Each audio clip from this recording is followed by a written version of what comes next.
Welcome in, ladies and gentlemen, to another edition of the On the Pony Express podcast. I am Billy Embody. Thanks for listening. We've got a fun show for you guys today. We're going to be joined in a little bit by Sports Illustrated's Ross Dellenger, so be sure to stick around for that interview. We'll have that to you guys in just a bit. He's here to talk Pac-12 expansion, realignment, where SMU fits in, all of those things. Appreciate Ross fitting us in right before he heads off for a little European vacation. So if you're an SMU fan out there wondering if you're going to get some big news on realignment, last time that happened, I was in Europe. So maybe Ross will bring SMU some good luck as he goes out for a European vacation. Now, we're going to lead off, though, with some more SMU football talk because that is what is really driving the bus outside of conference realignment and expansion. And I do want to share with you guys some additional notes, just kind of as we're going through spring practice for SMU and kind of watching how things are and how the team is trending and things like that. And I want to share some notes with you guys just on some of the key position battles that have begun to unfold early on here. And I'm going to, hone in on a few. And I want to start with the wide receiver group because this is a group that, as we've watched it, I think it's very clear right now that Jordan Curley is emerging as a potential star receiver. And we've seen what he's been able to do when he's been healthy. We've seen how he's been able to make big plays. And quite frankly, whenever he's out there, SMU has won at a very consistent level.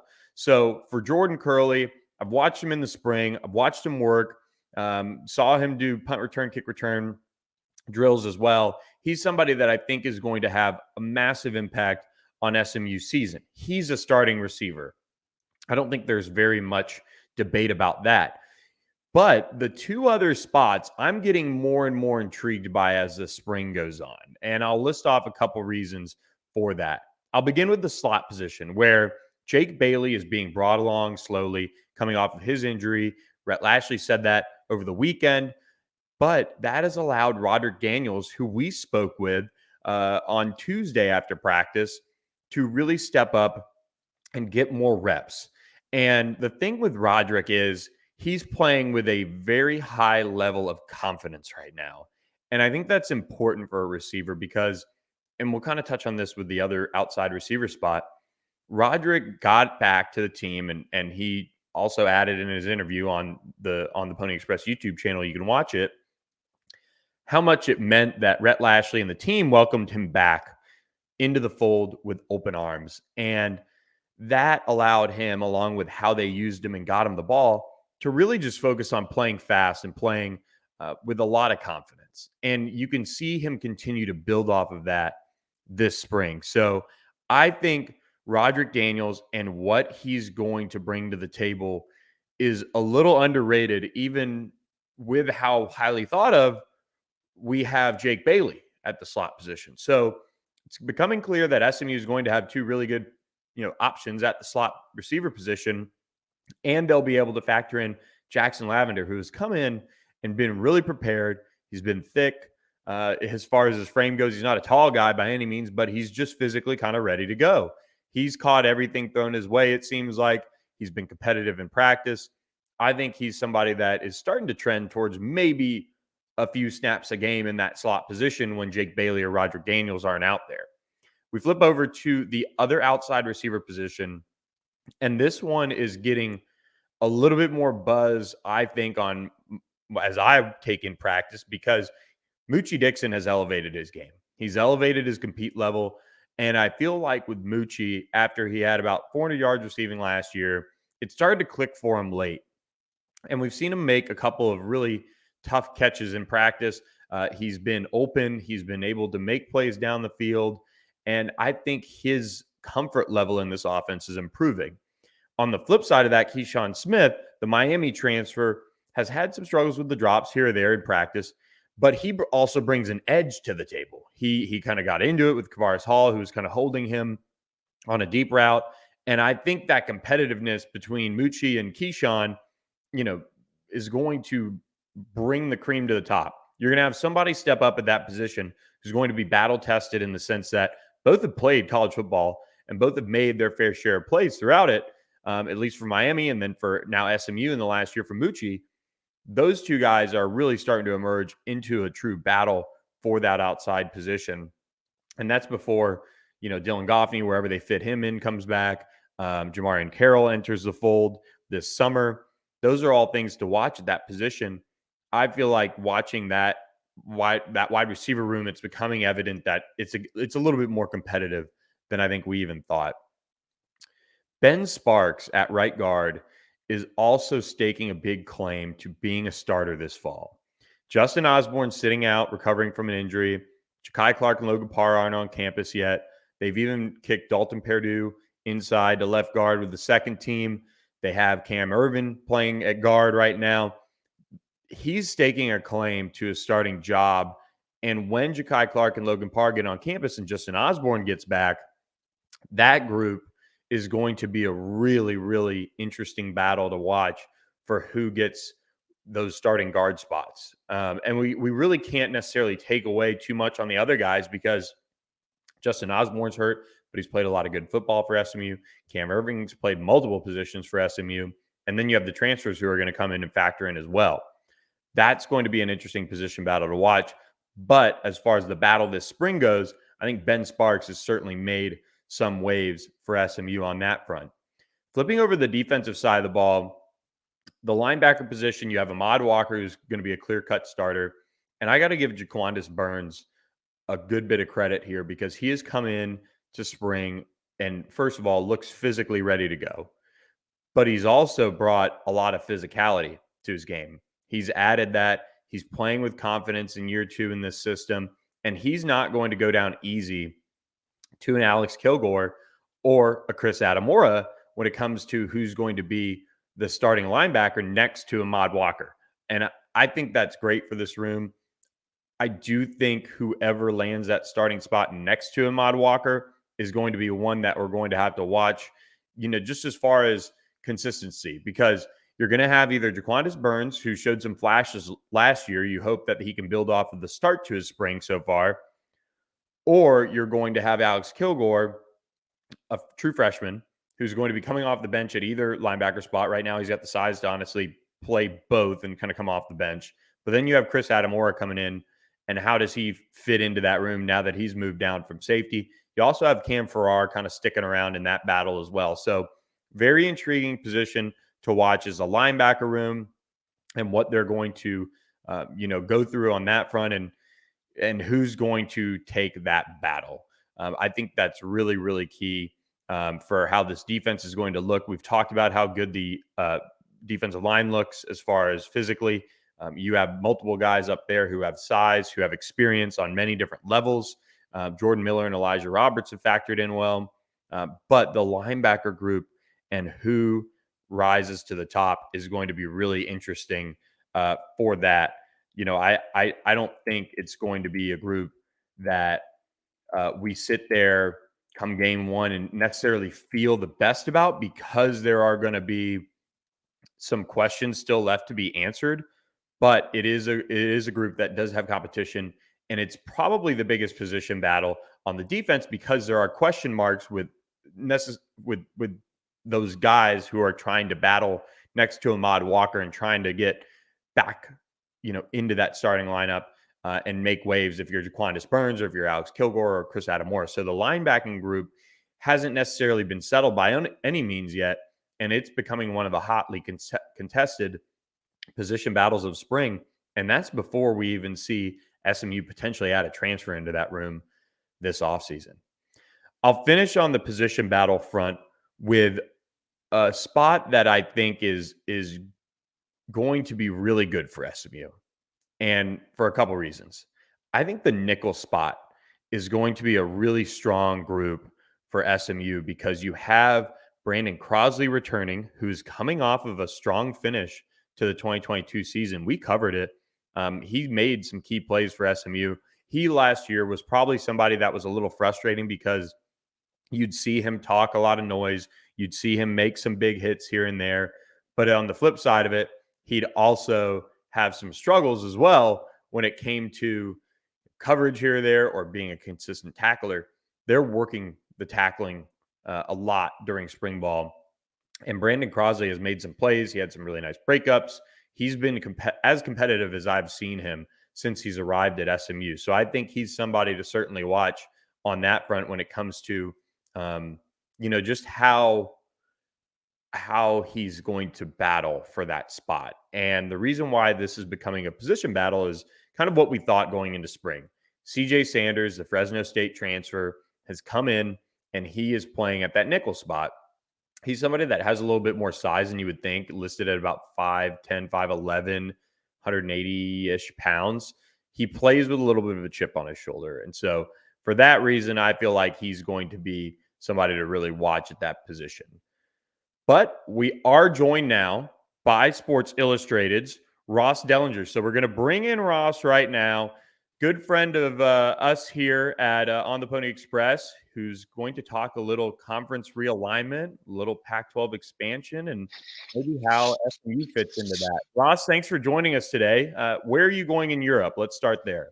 Yeah, I'm a few hours from taking off for the airport. I'm going to Amsterdam, Belgium, and Paris. Excellent. Well, you guys can find Ross on Twitter. Send him your recommendations for all those spots. Love Amsterdam, love Paris. Know you're going to enjoy the time off before college football heats back up this spring. I'm sure you'll be on the tour once you get back from there. But before that, we do have more conference realignment to watch for. It's been an ongoing process. Ross, I wanted to bring you in to kind of give us the high level view of where you see conference realignment right now, especially in regards to the Pac-12 and kind of how that process is going, and where do you see it standing right now? Well, I think the dominoes of another realignment wave, I think, are contingent on the Pac-12 media rights deal, TV deal, which I think a lot of people had circled this week at the men's basketball tournament for something to be revealed, and that's not going to happen. So it's going to be pushed probably to late March, if not even into April for something, which probably isn't doesn't give you much confidence in a deal, but these deals do take a while. So I think if the Pac-12 deal is comparable to the Big 12, which most would say money wise it should be, then I think you'll have the conference hold together and probably pick up a couple of new teams, which obviously been looking hard at San Diego State and SMU to get back to 12.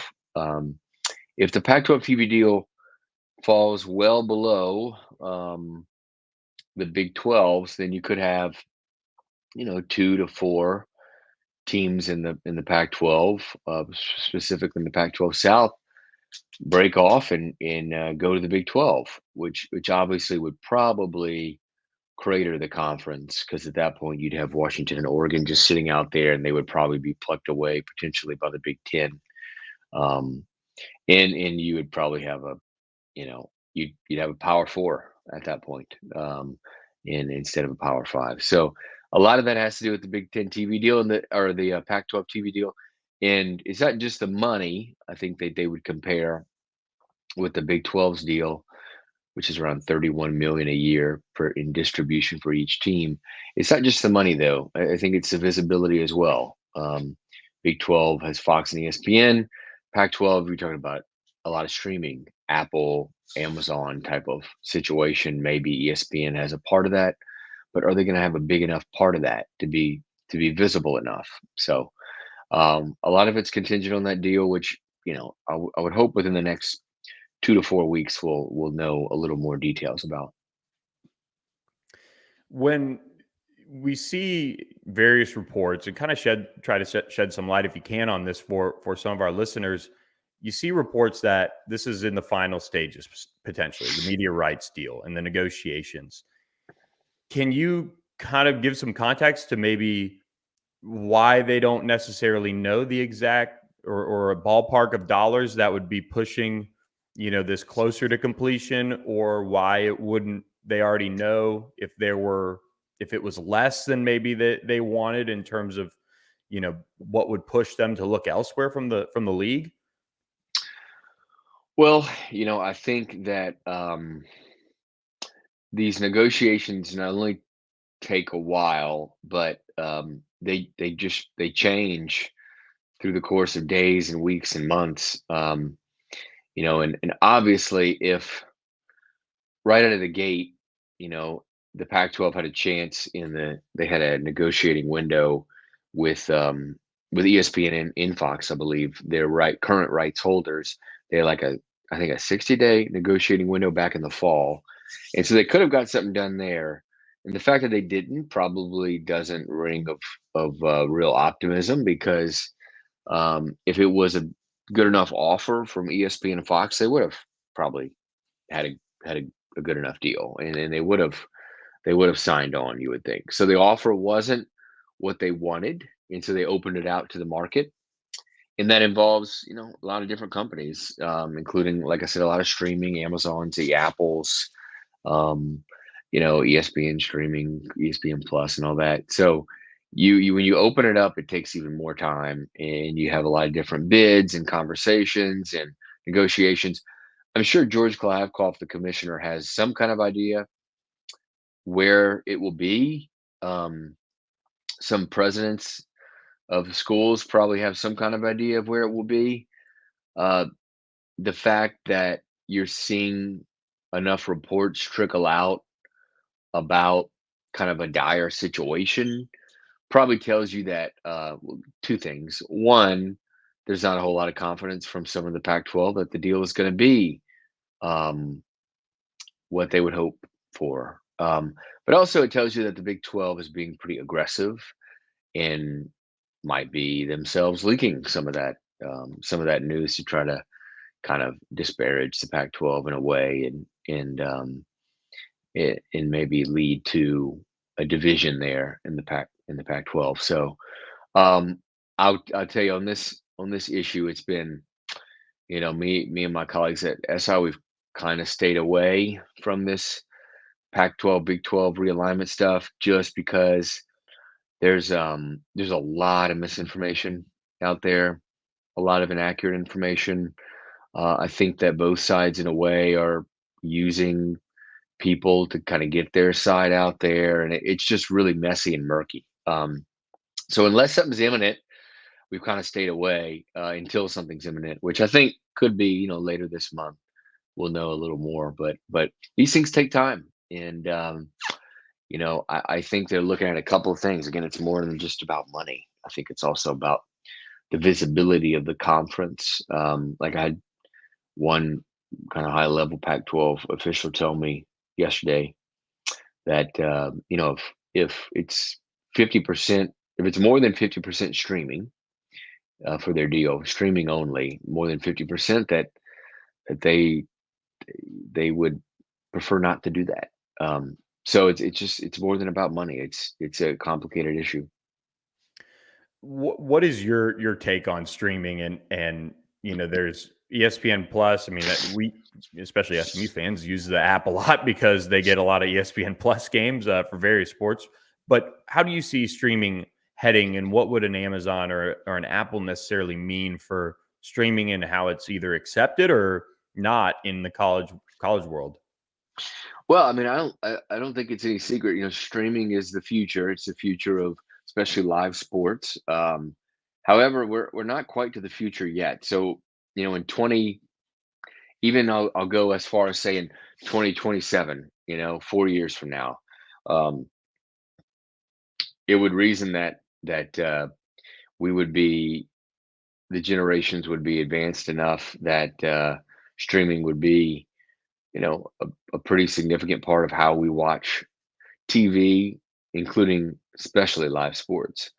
You take it a step further, you can go 3 more years to 2030, and again, it's just with each passing year, I think you get more into the streaming. But in 2023 or in 2024, when this deal is supposed to start,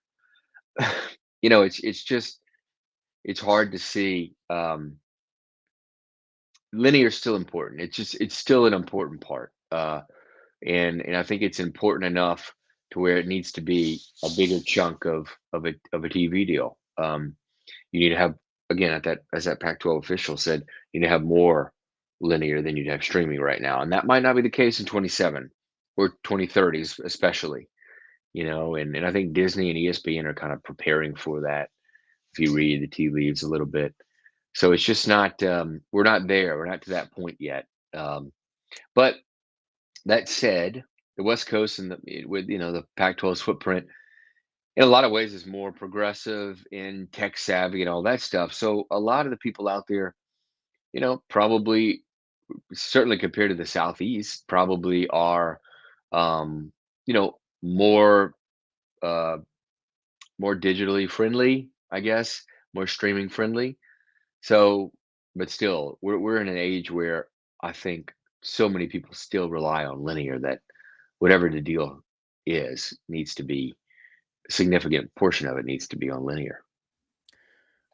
You've wrote that article, of course, on the SMU TCU rivalry this fall. So you've been talking with some SMU folks over the last you know year or so around all of that. But as far as SMU with this Pac-12 expansion and their standing, what have you kind of picked up when it comes to SMU and maybe how the league views them, if that's even something you've picked up, and what a deal might mean for them? Well, I think that the way I don't know this, but a lot of the listeners probably don't, is the big chunk of a conference's revenue is through the TV dollars, and those are determined on TV viewership, and viewership is often higher in metroplexes and bigger cities like Dallas Fort Worth area. And so I think um, SMU is attractive because of the viewership there, the big metroplex, getting a kind of a having a footprint in Texas, the state of Texas, for the Pac-12 was probably important. I think for the ACC, it's important too. I know that the ACC is in a bind, and there was some thought that at least at some point over the last year or so that SMU and the ACC had discussion, but obviously those weren't far along and weren't as serious. But I think any conference would tell you, and you look at what the SEC's done, right? Getting into Texas with A&M, getting into Texas with the University of Texas, would tell you that a foothold in Texas brings a lot, and not only population and TV viewership, but recruiting. Football recruiting is so important there, so significant. It's such a fertile area, and to have a school there where you're playing, in football maybe at least once every couple of years, you're playing there, and basketball maybe every year. Those things reap benefits, reap recruiting benefits. For those reasons, those are the kind of the obvious reasons. You know, uh, SMU in this NIL era that we're in, um, obviously has made some strides in, I think, compared to a lot of Group of Five schools. They're on the wealthy side. Yeah, they have more resources than a lot of these other schools. And they can do a little more and have a little more freedom because they're a private school, and so that's attractive too, I think, to a lot of conferences. You mentioned the potential that a TV deal falling apart or not being near what is required for Pac-12 schools to stick together could crater the conference. In your eyes, at least, not trying to predict the future, but if that did happen, what would the Pac-12 look like? Would it be a conference that would have to get aggressive and pursue somewhere around six schools and be a true shell of itself, or would you see departures left and right and the league completely fizzle out? What's I guess, the worst case scenario for the Pac-12? What does it look like if something did fall apart, and potentially does it include SMU still? Yeah, I think the worst case scenario probably is the four corner schools: Arizona State, Colorado, and Utah, going to the Big 12, and then Washington and Oregon at that point being in such a desperate situation that they would probably um, send envoys to the Big Ten, that they would take even a partial distribution cut to join that league, and that would probably be enough to entice the Big Ten to take them and get a pairing with USC and UCLA. So in that case, where you would lose six schools, That leaves you with 4 remaining: Stanford, Cal, both of which, don't invest a ton in college athletics. I mean, they compared to others, they do invest a lot, but not compared to others. And then you have Oregon State and Washington State, which are 2 very remote places that just don't bring a lot of viewership and eyeballs, and have not historically had a lot of success. So those 4 teams, you I guess you'd try to build something around those 4 teams. If that were the case, then you would think they'd still be interested in San Diego State and SMU, and maybe interested in a couple more. You'd have to round that out.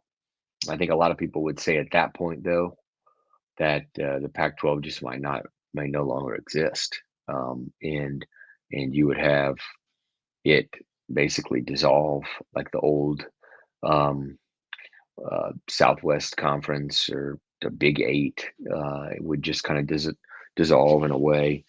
Uh, but I don't know. That would probably be the worst case, scenario. We'll get you out here on this on a little brighter note for our listeners here.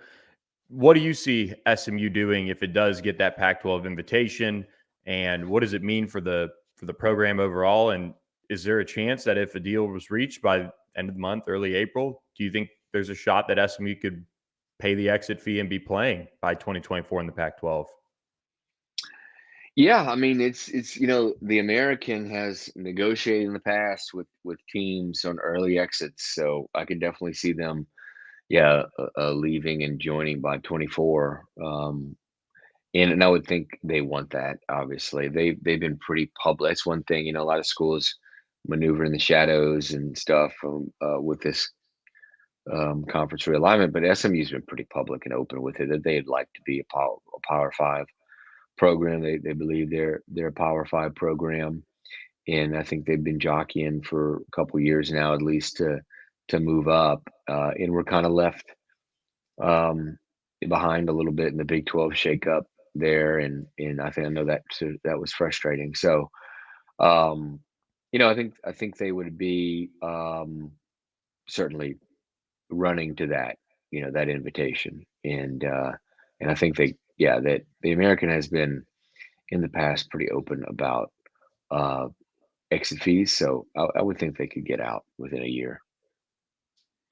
Ross Dellenger, thanks so much for your time. Appreciate it, and enjoy Europe. I know you'll have a blast, and we'll obviously catch up, and you and I will keep up on how the trip's going, I'm sure.